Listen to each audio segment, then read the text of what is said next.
স্বৈরাচারের প্রেতাত্মারা এখনো বাংলাদেশেই আছে, তারা বাংলাদেশ থেকে যায়নি। মূল্যায়ন বলতে আমি মনে করি তারা সম্পূর্ণ ব্যর্থ।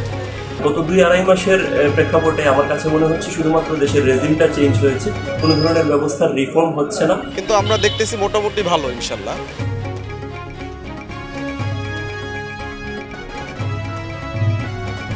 যা হচ্ছে আরেকটু এই সরকারকে আরেকটু কঠোর হওয়া উচিত, কারণ স্বৈরাচারের প্রেতাত্মারা এখনো বাংলাদেশেই আছে, তারা বাংলাদেশ থেকে যায় নাই।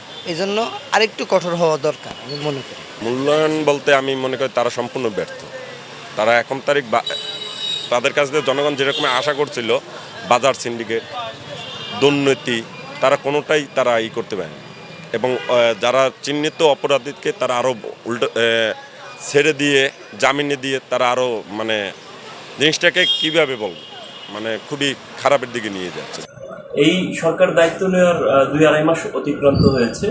এই আন্দোলনের মূল স্পিরিট ছিল ব্যবস্থারও পরিবর্তন, শুধু রেজিমের পরিবর্তন না। কিন্তু গত 2-2.5 মাসের প্রেক্ষাপটে আমার কাছে মনে হচ্ছে শুধুমাত্র দেশের রেজিমটা চেঞ্জ হয়েছে, কোনো ধরনের ব্যবস্থার রিফর্ম হচ্ছে না।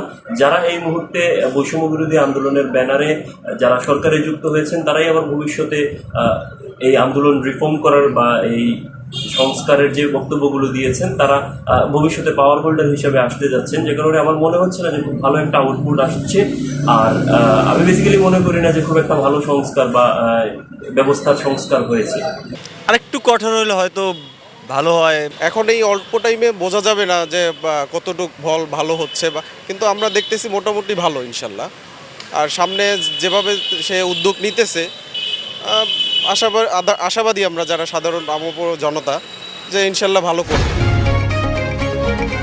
পাবলিক রিঅ্যাকশনে আপনার মতামত দিন।